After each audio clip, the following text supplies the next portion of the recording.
Welcome to వార్తా 9 ముందుగా headlines చూద్దాం. మంగళగిరిలో రతన్ టాటా ఇన్నోవేషన్ హబ్ ప్రారంభం. ఔత్సాహిక పారిశ్రామికవేత్తలను ప్రోత్సహిస్తామన్న సీఎం చంద్రబాబు. ఇంటికి ఒక పారిశ్రామికవేత్త లక్ష్యంగా కొత్త పిలుపు.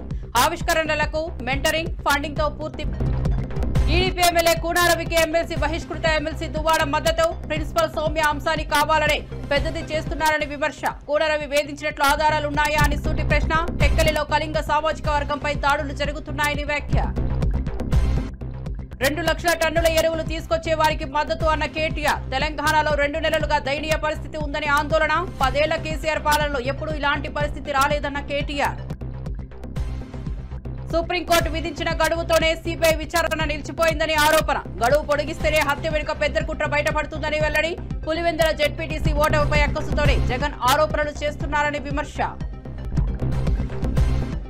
ఇక వార్త వివరాల్లోకి వెళ్తే, రాహుల్ గాంధీ ప్రధాని అయిన తర్వాత అసెంబ్లీకి పోటీ చేసే కనీస వయసును 21 సంవత్సరాలకు తగ్గించే ప్రయత్నం చేస్తామని తెలంగాణ ముఖ్యమంత్రి రేవంత్ రెడ్డి ప్రకటించారు. యువత రాజకీయాల్లోకి త్వరగా రావాలని ఈ నిర్ణయం తీసుకుంటామన్నారు. ప్రస్తుతానికి 25 ఏళ్ల వయసు ఉండాలి, కానీ భవిష్యత్తులో యువత భాగస్వామ్యం పెంచేందుకు ఈ మార్పు అవసరమని రేవంత్ స్పష్టం చేశారు. దేశంలో యువత శక్తి, వారి ఆలోచనలు రాజకీయాలకు చేరితేనే సమాజం మారుతుందని ఆయన చెప్పారు. పోటీ చేసే విధంగా చట్టాన్ని సవరించడానికి మేము ప్రయత్నం చేస్తాము. ఇవాళ 21 సంవత్సరాలు నిండిన చదువుకున్న వాళ్ళు ఐఏఎస్లు ఐపీఎస్లుగా జిల్లాలను పరిపాలిస్తుంటే 21 సంవత్సరాలు నిండిన యువకులు శాసనసభలో ఉంటే ఈ దేశానికి ఎంతో మేలు జరుగుతుంది. ఈ దేశానికి యువ నాయకత్వాన్ని అందించాలి. ఒకనాడు ఓటు హక్కు 21 సంవత్సరాలు ఉన్నప్పుడు ఎన్నికల్లో పోటీ చేయడానికి 25 సంవత్సరాల నిబంధన పెట్టిండ్రు. మరి ఈరోజు రాజీవ్ గాంధీ గారు ఓటు హక్కును 18 సంవత్సరాలకే తగ్గించినప్పుడు, 18 సంవత్సరాలు ఓటేయడానికి హక్కు ఉన్నప్పుడు శాసనసభకు పోటీ చేయడానికి 21 సంవత్సరాలను నిర్ణయిస్తే యువ నాయకత్వాన్ని రాష్ట్రాలకు దేశానికి అందించవచ్చు. పార్లమెంటులో 25 సంవత్సరాలు పోటీ నిబంధన ఉన్న శాసనసభలో 21 సంవత్సరాలకు తగ్గిస్తే తప్పకుండా యువతకు అవకాశాలు మెరుగవుతాయి. ఆ దిశగా తెలంగాణ రాష్ట్ర శాసనసభ తప్పకుండా ప్రయత్నం చేస్తుంది.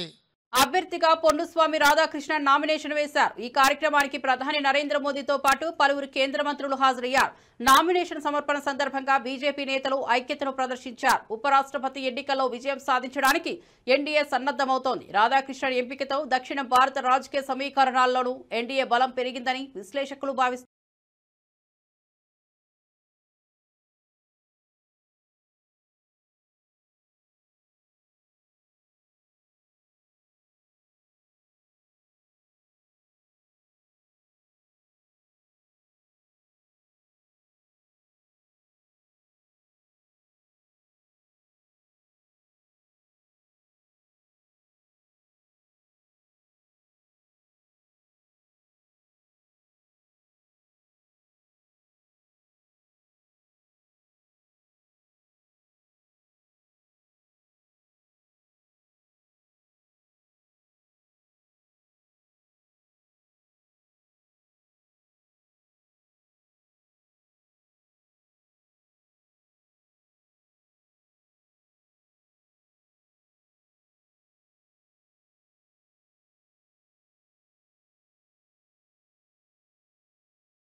సౌమ్య బదిలీ అంశాన్ని కావాలనే రాద్ధాంతం చేస్తున్నారని దువ్వాడ ఆరోపించారు. కూనారవి మంత్రి రేసులో ఉండటంతోనే అచ్చెన్నాయుడు కుట్ర చేస్తున్నారని ఆయన విమర్శించారు. కూనారవి హింసించినట్లు ఎలాంటి ఆధారాలు ఉన్నాయో ప్రశ్నించారు. బదిలీ అంశంపై వాస్తవాలు సృష్టించి రాజకీయ లాభాలు పొందే ప్రయత్నం జరుగుతోందని ఆయన అన్నారు. ఇంత పెద్ద రచ్చ జరగటం, ఇందులో ఒక కేజీబీవీ స్కూల్కి సంబంధించినటువంటి ఒక ప్రిన్సిపల్ గారు సౌమ్య గారు, కలెక్టర్ గారు చేసినటువంటి ట్రాన్స్ఫర్ ఎందుకు ఇంత రప్చర్ అవుతుంది? అసలు ఇందులో మూల కారణాలు ఏంటి? అసలు ఇంత చేయవలసినటువంటి అవసరం ఏంటి? ట్రాన్స్ఫర్ సహజమే కదా. ఒక ఎంప్లాయీ జీవితంలో నేను ఉద్యోగిగా ఉండాలని నిర్ణయించుకున్న తర్వాత ట్రాన్స్ఫర్స్ కూడా సిద్ధపడతాడు కదా. అది ఎంప్లాయీకి బాగా తెలుసు కదా. మరి ఇక్కడ ఎందుకు ఇంత చర్చ జరుగుతుంది? ఇది ఎందుకు ఇంత పొలిటికల్ వార్లా ఎందుకు మారింది? ఆఖరికి పొలిటికల్ వార్ వెనకాల కులాల ప్రాధాన్యత కూడా ఎందుకు కనపడుతుంది? కులాల మీద దాడులు ఎందుకు కనబడుతున్నాయి? అసలు ఎవరెవరు ఏం చేయాలనుకుంటున్నారు, ఏం చేయబోతున్నారు, కథ ఎటు నడుస్తుంది? నేనైతే ఒక ఎమ్మెల్సీగా, ఒక తటస్థుడిగా, ఇప్పుడు నేను ఒక ఇండిపెండెంట్గా ఈ విషయాన్ని నేను పూర్తిగా పరిశీలిస్తే చాలా ఉంటాయి. ఈ కులాల పైన దాడులు జరుగుతున్నాయి. టెక్కల్ నియోజకవర్గంలో అదే జరుగుతుంది. ఒకే కులానికి చెందిన వాళ్ళు అటెండర్ నుంచి ఆర్డీఓ వరకు ఉన్నారు. అది మంత్రి కులానికి చెందిన వాళ్ళు. మిగతా కులాలన్నింటి మీద కూడా విపరీతంగా అరెస్టులు, కేసులు, జైళ్లు, బెదిరింపులు, స్కీమ్స్ రద్దు చేయడాలు, ఒక రకంగా ఒక నియంతృత్వ పాలన అక్కడ టెక్కల్లో జరుగుతుంది. అదే జిల్లాలో కూడా జరుగుతుంది. ఎక్కడ చూసినా అదే పరిస్థితి నడుస్తుంది. ఈరోజు ఇటువంటి టార్చర్కే మనం వెళ్ళాలనుకుంటే మరి సాక్షాత్తు మంత్రి అచ్చెన్నాయుడు కూడా నిన్న ఒక నిర్వాహకం చేశాడు. అగ్రికల్చర్ మినిస్టర్ కదా ఈయన పేషీలో జనరల్ మేనేజర్ పొజిషన్లో రాజ్మోహన్ గారు ఉన్నారు. ఈయన వీసీ అండ్ ఎండీకి ఒక లెటర్ పెట్టాడు. ఒక విచిత్రంగా ఈ లెటర్ నిన్నే వచ్చింది, చాలా ఆశ్చర్యంగా. ఈ లెటర్లో ఏంటంటే ఏదైతే మ్యానుఫ్యాక్చరర్స్ ఉంటారో, అంటే వైసీపీ కాలంలో సిఎంసి ద్వారా మనం ఏదైతే మెషినరీ అంటే వ్యవసాయ పనిముట్లు, యాంత్రికంగా వ్యవసాయం చేయడానికి కావాల్సినటువంటి పనిముట్లు సరఫరా చేసే కంపెనీలతో డైరెక్ట్గా నాకు లింక్ చెయ్యు, ఒమిషన్స్ కోసం, కమిషన్స్ కోసం అని మంత్రి ఓఎస్డి ప్రజరిస్తున్నాడు. ఎవరి మీద? రాజ్మోహన్ మీద, జనరల్ మేనేజర్ మీద ప్రజరిస్తున్నాడు. ఆ జనరల్ మేనేజర్ వీసీకి, ఎండీకి ఓ లెటర్ రాసి నాకింత ప్రజరిస్తున్నారు, కమిషన్స్ కోసం ప్రజరిస్తున్నారు, నేను మానసిక ఒత్తిడికి తట్టుకోలేక, ఇంకో ఆప్షన్ లేక, అవినీతి చేయలేక ఓఎస్డి తాలూకా మంత్రి తాలూకా ఎన్డీఏ తరపున ఉపరాష్ట్రపతి అభ్యర్థిగా సిపి రాధాకృష్ణన్ నామినేషన్ దాఖలు చేశారు. ప్రధాని నరేంద్ర మోదీ, రక్షణ మంత్రి రాజ్నాథ్ సింగ్, హోంమంత్రి అమిత్ షా, జేడీ నేత రాజీవ్ రంజన్ సింగ్ సమక్షంలో నామినేషన్ పత్రాలు సమర్పించారు. ఈ నామినేషన్తో ఉపరాష్ట్రపతి ఎన్నికల వేడి మరింత పెరిగింది.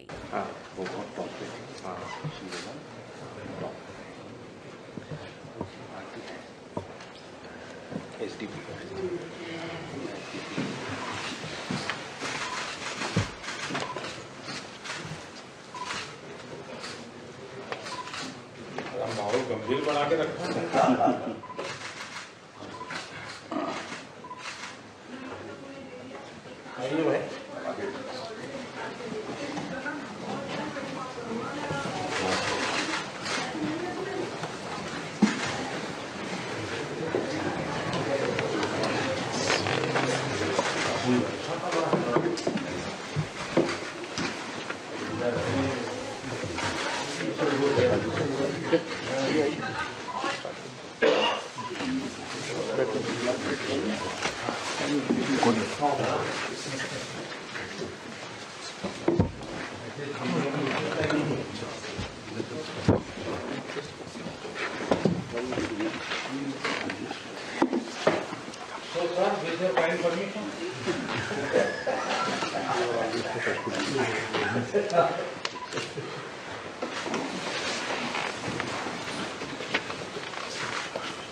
तो आप देख सकते हैं उपराष्ट्रपति चुनाव के पद के प्रत्याशी सीपी राधाकृष्णन इस वक्त पहुंचे हुए हैं। साथ में प्रधानमंत्री प्रस्तावक के तौर पर यहां पर हैं और एनडीए उम्मीदवार सीपी राधाकृष्णन के नामांकन की प्रक्रिया आप यहां पर देख रहे हैं।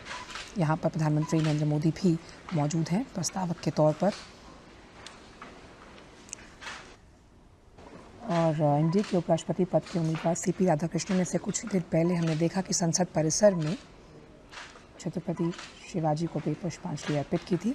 यहाँ पर नामांकन की प्रक्रिया इस वक्त हो रही है। ఆరోగ్య కారణాలతో కాదు తాను ఎటువంటి తప్పు చేయలేదనే నమ్మకంతోనే బెయిల్ కోరానని మాజీ మంత్రి కాకాని గోవర్ధన్ రెడ్డి స్పష్టం చేశారు. కేసులు, అరెస్టులు తనను భయపెట్టలేవని ధైర్యంగా వ్యాఖ్యానించారు. ప్రజాసేవలో తాను ఎల్లప్పుడూ నిబద్ధతతో ఉన్నానని, రాజకీయ కుట్రల కారణంగా ఆరోపణలు ఎదుర్కొంటున్నానని తెలిపారు.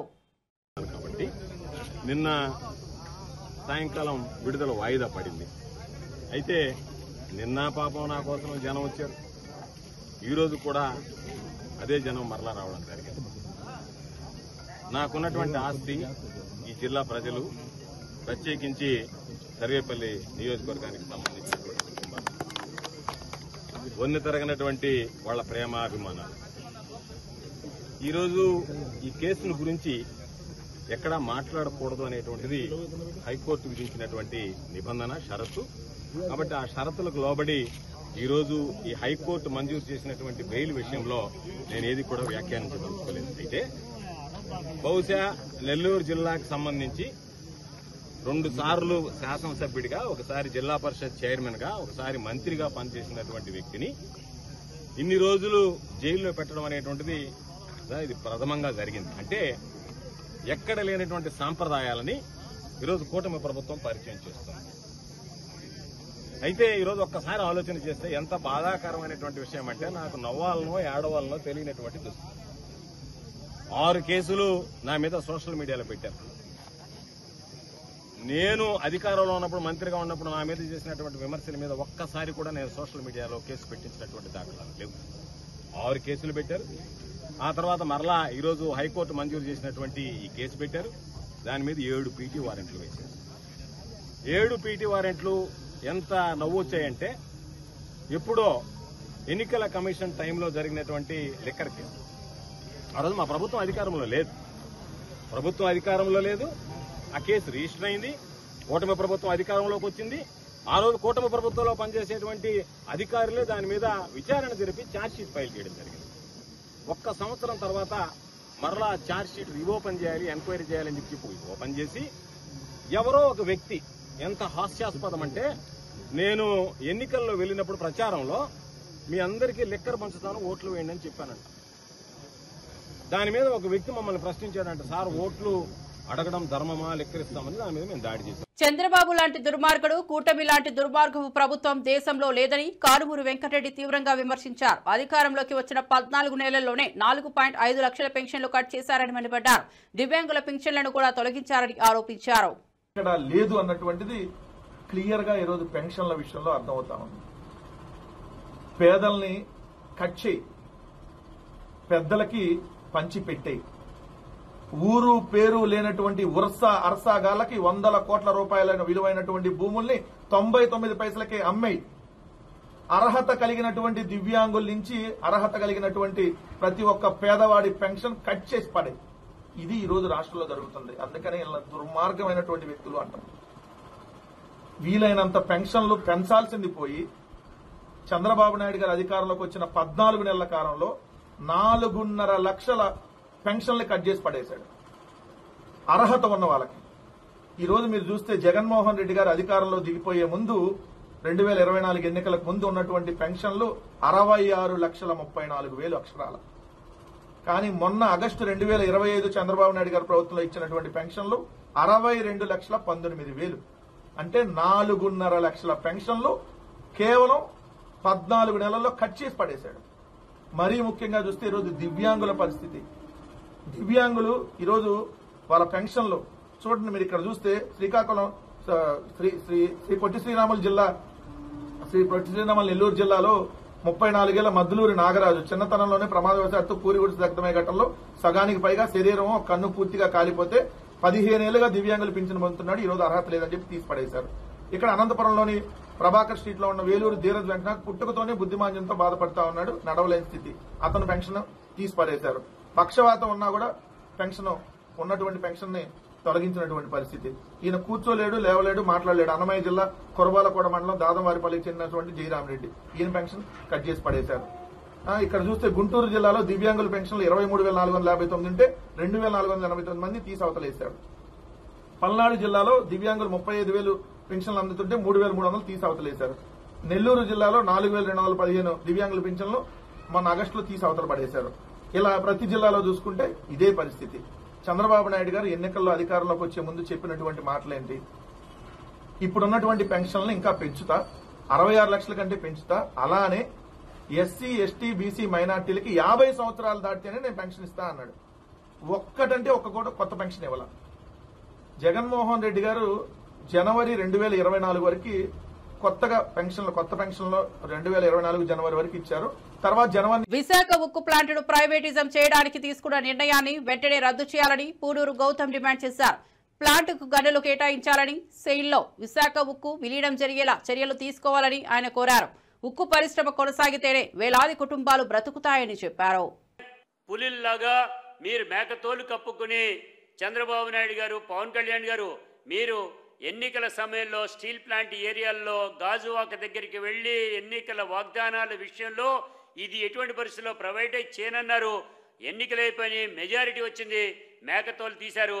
కార్మికుల్ని భక్షించేటువంటి పద్ధతిలో ఇవాళ మీరు తీసుకునే నిర్ణయం ఉంది. అందుకే చెప్తున్నాం, పవన్ కళ్యాణ్ గారు మీరు చంద్రబాబు నాయుడు గారిని మేల్కొల్పండి, ఇద్దరు కలిసి వెళ్ళండి మీ ప్రభుత్వాన్ని. ఇవాళ ఇద్దరు ఇళ్ళుంటే బీజేపీ వాళ్ళు ఎక్కడున్నారో ఎవరికి కనపట్లా. 32 విభాగాల్లో ఏవైతే ప్రైవేటైజ్ చేయడానికి టెండర్లు పిలిచారో వీటన్నిటినీ రద్దు చేయండి. అదే పద్ధతిలో బ్యాంకులకు కట్టవలసినటువంటి ఏవైతే ఉన్నాయో వాటన్నిటినీ కూడా, అప్పులు ఏవైతే ఉన్నాయో వాటిని ఈక్విటీల కింద మార్చాలి అని కూడా అడుగుతున్నాం. అదే పద్ధతిలో స్టీల్ ప్లాంట్కి సంబంధించి 14% స్టీల్ ప్లాంట్ చెల్లించాల్సినటువంటి పరిగణలో తీసుకోవాలన్నా అది ఈక్విటీల్లో మార్చాలనేటువంటి కూడా చెప్తున్నాం. అదేవిధంగా దీనికి సంబంధించి కేంద్ర ప్రభుత్వం దగ్గర ఉండేటువంటి ఎమ్మెల్యేలందరూ కూడా కేంద్ర ప్రభుత్వం గనులు కేటాయించమనేటువంటిది అడగాలి. గనులు కేటాయించినట్లయితే ఆటోమేటిక్గా మనకి ఈజీగా ప్రయాణం చేస్తాం, లాభాలు వాటిలోకి వస్తాం. అదే పద్ధతిలో సెయిల్కి సంబంధించిన 200 ఏళ్లకి సరిపడా ముడిసరికి ఉండేటువంటి సెయిల్లో ఈ విశాఖ ఉక్కుని మెర్జి చేయవలసిందిగా కూడా కోరుతున్నాం. 75% మాత్రమే ఇస్తున్నారు. అదేదో మన అంతకుముందు కోవిడ్ వచ్చినటువంటి సమయంలో ఇచ్చినటువంటి పద్ధతులనే 75% మాత్రమే ఇచ్చేటువంటి చేస్తున్నారు. హౌస్ రెంట్స్ ఎత్తేసారు, అలవెన్స్లు. అదే పద్ధతిలో ఎల్టీసీలు అని అంటాం, వాటికి సంబంధించి కోత పెట్టేశారు. లీవ్ ఎన్కాష్మెంట్ అని అంటాం, ఎవరైనా లీవ్లు కనుక ఎన్కాష్మెంట్ ఉంటే ఆ లీవ్లు ఎన్కాష్మెంట్ ఎత్తేసారు. కరెంటు బిల్లుల 8 రూపాయలు చేసేశారు. ఉండేటువంటి ఎవరైతే ఎంప్లాయీస్ ఉన్నారో దఫాల వారీగా వీరందరినీ కూడా తీసివేయటం జరుగుతుంది. వాటన్నిటినీ కూడా ఆపాలి. అదేవిధంగా కాంట్రాక్ట్ కార్మికుల్ని సుప్రీంకోర్టు చేసినటువంటి పద్ధతిలో వారిని పర్మనెంట్ చేయడానికి ప్రయత్నం చేయండి, కానీ వారికి కూడా రిటైర్మెంట్ ఇచ్చేది లేదా తీసివేసే రిట్రెంచ్మెంట్ ఇచ్చేటువంటి పద్ధతిని మానుకోమని కూడా కోరుతున్నాం. ఏదే సొసైటీగా ఏర్పడితే 150 కోట్ల రూపాయలు బకాయి యాజమాన్యం పడింది ఇవాటి వరకు. వీటన్నిటిని కూడా ఇప్పించాలని, యూనియన్లో తిరిగేటువంటి యూనియన్ లీడర్స్ ఎవరైతే ఉన్నారో ఇది భారతదేశంలోనూ ఆంధ్రప్రదేశ్లోనూ కూడా స్వతంత్రం తర్వాత మనకు కల్పించినటువంటి కార్మికులు కల్పించినటువంటి హక్కు. యూనియన్ లీడర్ ప్లాంట్లో అన్ని చోట్ల కూడా తిరిగేటువంటి ఉంటుంది. ఇవాళ అటువంటి తిరగటానికి వీల్లేదట, వాటి జోలికి వెళ్ళటానికి వీల్లేదట. బయట కనపడితే నోటీస్ ఇస్తారు, రిట్రీట్మెంట్ ఇస్తారు, అన్ని రకాల ఇబ్బందులు పెట్టేటువంటి పద్ధతి ఉంది. అందుకని చెప్తున్నాం, ఇవాళ ఈ స్టీల్ ప్లాంట్ని పరిరక్షించుకుంటానికి గాను ఈ డిమాండ్స్తో పాటు కార్మిక సంఘాలన్నీ కూడా ఏకం కావాలి. గన్ ఎమ్మెల్యే పదవికి నువ్వు అర్హుడివి కాదని టీడీపీ నేత బీటెక్ రవి ఘాటుగా విమర్శించారు. నువ్వు పులివెందుల ఎమ్మెల్యేగా రాజీనామా చేస్తే నా భార్య జెడ్పీటీసీగా రాజీనామా చేస్తుందని సవాల్ విసిరారు. ప్రజా సేవకుడివి అయితే పదవికి రాజీనామా చేయాలని రవి డిమాండ్ చేశారు. ఈ పదవి అనేది మాకంత ముఖ్యం కాదు. ఎస్, ఇప్పుడు మీరు చెప్పినట్లే మేము మా భార్యతో మేము రాజీనామా చేయిస్తాం. తర్వాత మిమ్మల్ని కూడా ఒకటే సవాల్ అడుగుతున్నా నేను. ఏదైతే పులివెందుల ప్రజలు నిన్ను ఎమ్మెల్యేగా గెలిపిస్తే ఇంతవరకు అసెంబ్లీకి రాలే, పులివెందుల సమస్యలు పట్టించుకోలే, ఏమీ పట్టించుకోలే. అట్టప్పుడు నీకు ఎమ్మెల్యే పదవి కూడా నువ్వు అనర్హత. ఆ ఎమ్మెల్యే పదవి కూడా నువ్వు అర్హుడు కాదు. నీకు నిజంగా ఇప్పుడు నిన్న పులివెందుల జరిగిన ఎలక్షన్ ప్రజాస్వామ్యబద్ధంగా జరగలేదు అని నువ్వు నిజంగా ఫీల్ అయ్యి ఏదన్నా ఉంటే మీరు కూడా ఖచ్చితంగా రాజీనామా చేసి రండి. 2 ఎలక్షన్స్ తర్వాత కేంద్ర బలగాలతో జరిపిస్తాం. ఎలాంటి ప్రజాస్వామ్యబద్ధంగా సెంట్రల్ ఫోర్స్ పెట్టి మీరు అడిగిన విధంగా సెంట్రల్ ఫోర్స్ పెట్టి జరిగిద్దాం. అప్పుడు పులివెందుల ఎమ్మెల్యేకి బై ఎలక్షను, పులివెందుల మండల జెడ్పీటీసీకి కూడా బై ఎలక్షన్ వస్తుంది. అప్పుడు చేతన అయితే చూసుకుందాం. అప్పుడు నీ కథ ఏందో మా కథ ఏందో రాష్ట్ర ప్రజలకు కూడా తెలుస్తుంది. దమ్ముంటే నా ఈ సవాల్ను స్వీకరించవలసిందిగా జగన్మోహన్ రెడ్డిని కోరుతున్నాను. తప్పు అని తెలంగాణ బీజేపీ అధ్యక్షుడు రామచంద్రరావు వ్యాఖ్యానించారు. భారతీయులు దేశంలో ఎక్కడైనా జీవించవచ్చని అన్నారు. ఎవరైనా తప్పు చేస్తే చట్టపరమైన శిక్షలు విధించవని వైస్ ప్రెసిడెంట్ అని అన్నాడు. మళ్ళీ వారు వి హనుమంతరావుని వైస్ ప్రెసిడెంట్ అనౌన్స్ చేయొచ్చు కదా. సురేష్ రెడ్డి గారిని అనౌన్స్ చేసే అవసరం ఏమొచ్చింది? మళ్ళీ నేను అధ్యక్షుడు అయినప్పుడు అవి మాట్లాడారు. ఆత్మ ప్రబోధన గతంలో కూడా నిల్లం సంజీవ్ రెడ్డి గారి ప్రయత్నం, అప్పుడు కూడా ఆత్మ ప్రబోధన అన్నారు. మీకు తెలుసు అందరికీ. ఆత్మ ప్రబోధన ఏం చేశారు కాంగ్రెస్ పార్టీ? ఆత్మ ప్రబోధనలో నేను కూడా అంటున్నాను, ఆత్మ ప్రబోధన చేసుకొని కాంగ్రెస్ పార్టీలో ఉన్న బీసీలందరూ కూడా ఎన్డీఏ క్యాండిడేట్కి ఓటేయండి. ఆయన ఎంబీసీ నిజంగా బీసీల మీద ఎవరికైనా ప్రేమ ఉంటే అది కేవలం ఎన్డీఏకి ఉంది. ఎన్డీఏ ప్రభుత్వం ఉన్నది. ఎన్డీఏ క్యాండిడేట్ ఎంబీసీ ఉన్నాడు కాబట్టి ఓబీసీ కూడా ఎంబీసీ ఆయన community Gounder community very minimum ఉన్నటువంటి కమ్యూనిటీ అది. ఆయనకి మేము గవర్నర్ ఇచ్చినాం, గతంలో ఎంపీ ఇచ్చినాం, రాజ్యసభ ఇచ్చినాం, ఇప్పుడు వైస్ ప్రెసిడెంట్ చేస్తే మీరు ఈరోజు నేను అది కూడా చెప్తున్నా, ఇండియా అలయన్స్ వాళ్ళ క్యాండిడేట్ మీద మాకేం ఆయన బికాజ్ నేను ఆయన ముందు ప్రాక్టీస్ కూడా చేశాను, ఆయన సుప్రీంకోర్టు జడ్జి.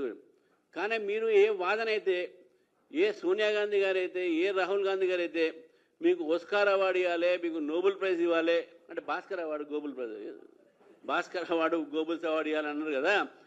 మరి అది మీరు అన్న తర్వాత కూడా మీరు ఓబీసీని ఎందుకు పెట్టలేదంటే వి హనుమంతరావు గారిని పెట్టేదంటే వైస్ ప్రెసిడెంట్గా, అప్పుడు ఆత్మ ప్రబోధన వస్తుంది. ఇప్పుడు కూడా నేను రిక్వెస్ట్ చేస్తున్నాను కాంగ్రెస్ పార్టీ ఎంపీలకు, ఇండియా అలయన్స్ ఎంపీలకు, మీ ఆత్మ ప్రబోధన చేసుకొని ఎన్డీఏ క్యాండిడేట్కి ఓటు వేయండి. అప్పుడే అసలైన బీసీలకు న్యాయం జరుగుతుంది. కాంగ్రెస్ పార్టీ బీసీల న్యాయం పేరు మీద ఓట్లు తీసుకుంటుంది కానీ బీసీలకు న్యాయం చేయదు. ఇది స్పష్టంగా ఈరోజు మీ రిజర్వేషన్లు ప్రూవ్ అయినాయి, మీ క్యాండిడేట్ ప్రూవ్ అయింది.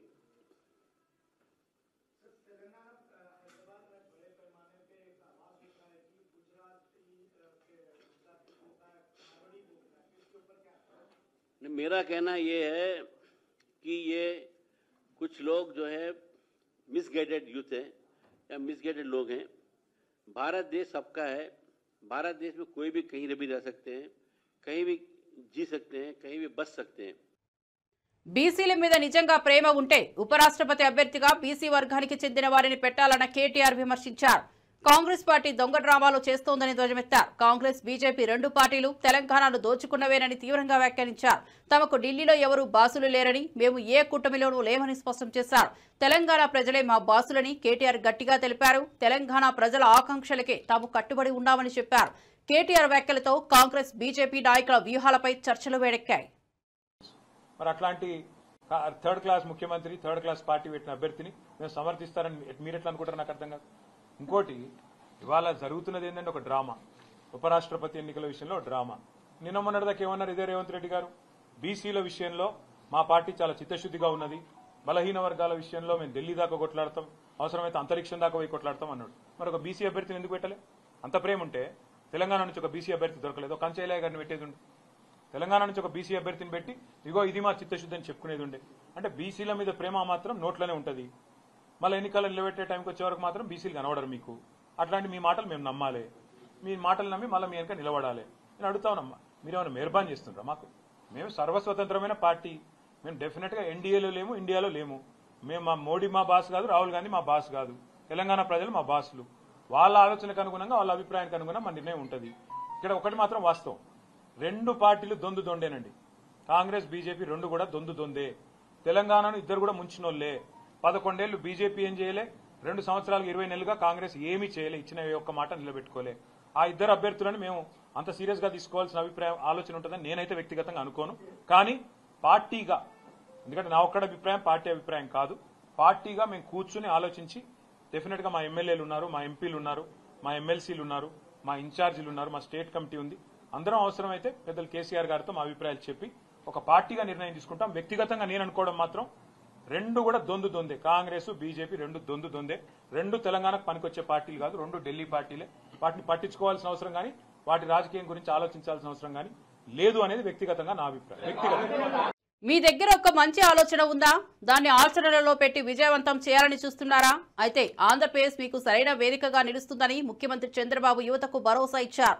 రాష్ట్రంలో ఆవిష్కరణలకు పెద్దపీట వేస్తూ ఔత్సాహిక పారిశ్రామికవేత్తలను ప్రోత్సహించేందుకు తమ ప్రభుత్వం కట్టుబడి ఉందని స్పష్టం చేశారు. మంగళగిరిలో అత్యంత ప్రతిష్టాత్మకంగా ఏర్పాటు చేసిన రతన్ టాటా ఇన్నోవేషన్ హబ్ ను టాటా సన్స్ చైర్మన్ నటరాజన్ చంద్రశేఖర్తో కలిసి ఆయన లాంఛనంగా ప్రారంభించారు. ఈ సందర్భంగా ఏర్పాటు చేసిన సభలో చంద్రబాబు మాట్లాడుతూ రాష్ట్ర భవిష్యత్తును తీర్చిదిద్దడంలో యువత ఆలోచనలే కీలకమని అన్నారు. Just now I heard so many people, their messages, their views, everything. This idea, how it came, I have to explain. Recently, Ratan Tata ji was expired. He passed away. Generally, any small politician will die, all leaders will go. Great contributors for this nation, if he is an industrialist, only industrialist will go there. Then I thought we have to pay respects and also we have to honor what he has done for this great nation. That is the spirit all the way I went to Mumbai. And Government of India also, Amit Shah ji has come. Both Government of India and Government of Andhra Pradesh believes very strongly, if you create wealth creation, then only we can eradicate poverty. Otherwise, it will be a vicious circle. In the journey, I thought how to use this brand. I am also having my own this thing. He was a great man. I know him very well. I worked with him, all new innovative ideas. And also if you see him, the simplicity. I can say very clearly that is the culture of Tata. Very simple, honest to the core. Always I used to say, even with honest way, you can start a company, you can create an empire. That is how Ratan Tata has done. Without any doubt, today I am proud of him. He is a son of this great country. I really respect all his efforts. I met so many occasions. Simple man, high thinking, and also always he want to do something for this great nation. ముగించే ముందు headlines మరోసారి చూద్దాం. మంగళగిరిలో Ratan Tata innovation hub ప్రారంభం. ఔత్సాహిక పారిశ్రామికవేత్తలను ప్రోత్సహిస్తామన్న CM Chandrababu. ఇంటికి ఒక పారిశ్రామికవేత్త లక్ష్యంగా కొత్త పిలుపు. ఆవిష్కరణలకు మెంటరింగ్ ఫండింగ్ తో పూర్తి. టీడీపీ ఎమ్మెల్యే కూనారవికి ఎమ్మెల్సీ బహిష్కృత ఎమ్మెల్సీ దువ్వాడ మద్దతు. ప్రిన్సిపల్ సౌమ్య అంశాన్ని కావాలనే పెద్దది చేస్తున్నారని విమర్శ. కూనారవి వేధించినట్లు ఆధారాలున్నాయా అని సూటి ప్రశ్న. టెక్కలిలో కళింగ సామాజిక వర్గంపై దాడులు జరుగుతున్నాయని వ్యాఖ్య. 2 లక్షల టన్నుల ఎరువులు తీసుకొచ్చే వారికి మద్దతు అన్న కేటీఆర్. తెలంగాణలో 2 నెలలుగా దయనీయ పరిస్థితి ఉందని ఆందోళన. 10 ఏళ్ల కేసీఆర్ పాలనలో ఎప్పుడూ ఇలాంటి పరిస్థితి రాలేదన్న కేటీఆర్. సుప్రీంకోర్టు విధించిన గడువుతోనే సిబిఐ విచారణ నిలిచిపోయిందని ఆరోపణ. గడువు పొడిగిస్తేనే హత్య వెనుక పెద్ద కుట్ర బయటపడుతుందని వెల్లడి. పులివెందుల జెడ్పీటీసీ ఓటమిపై అక్కసుతోనే జగన్ ఆరోపణలు చేస్తున్నారని విమర్శ. మరిన్ని అప్డేట్స్ కోసం చూస్తూనే ఉండండి వార్తా 9.